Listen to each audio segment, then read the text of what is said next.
wanted to share a quick video today for people that have the autoclover window visors. Mine have been on there for a while. See if I can find it right here. When I had the paintwork done on the car, I took it to one guy first, and unfortunately he was not prepared for the project. And in working on the car, he actually burnished the crap out of this trying to buff. So I have to replace them. And the nice thing is about autoclovers, so these are like $45 off Amazon, which is really nice. The nice thing about these, they use their own double-sided adhesive. So instead of using 3M, you can see the silver trim here is what is usually stock on the car. If you need to remove these visors, so I'm actually going to replace them, what you can do is you just pull up on this a little bit, this end, pull up, and it will actually pop off, and then just go down through, being careful because this is sharp. Go down through and just pull up nice and easy, and this trim will come off. And then if you see, if you put your hands under it like this, nice and gentle, these are a little on the cold side, but that's okay. See here. Alright, so these ones were in the garage. These ones are cold. I had two that were in the house and they weren't good. So all I had to do is take a pry tool and push them between here.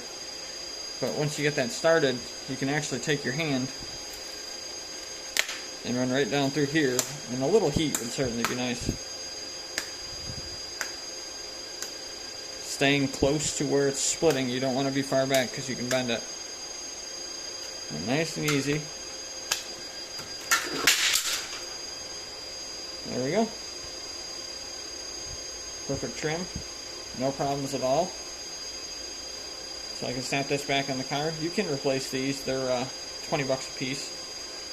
Let's go ahead and try this other one. So here we have a rear window one. So go up to the end. Since we already tried it, I'll take a plastic pry tool, push through here. Be easy with it once you get it to break like that. Once you get the bond to break, then it acts right. Get the bond broken, then nice and easy. Get behind it. And I did properly prep these. Don't let that fool you. I did go through and get them with rubbing alcohol and get them all nice and clean and whatnot.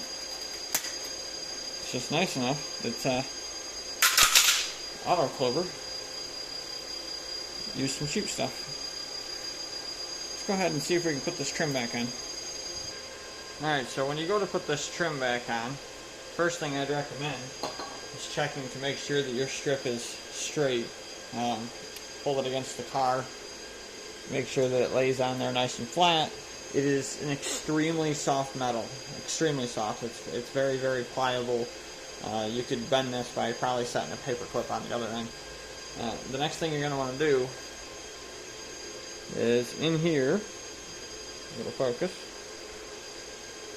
there's a little lip on both sides. And on this car,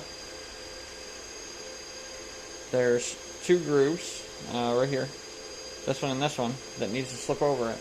What I would do, my favorite tool, glass cleaner. A little bit of glass cleaner right on that lip.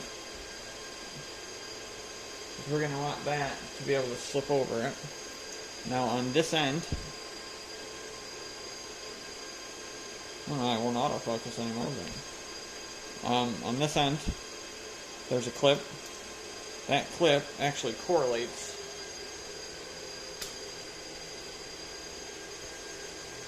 right there, that hole. So what you're going to want to do is take your end and nice and easy match up your end here, clip it in like so. You heard it.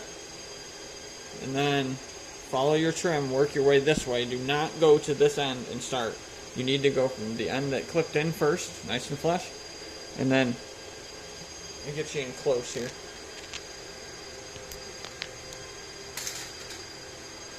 You'll actually see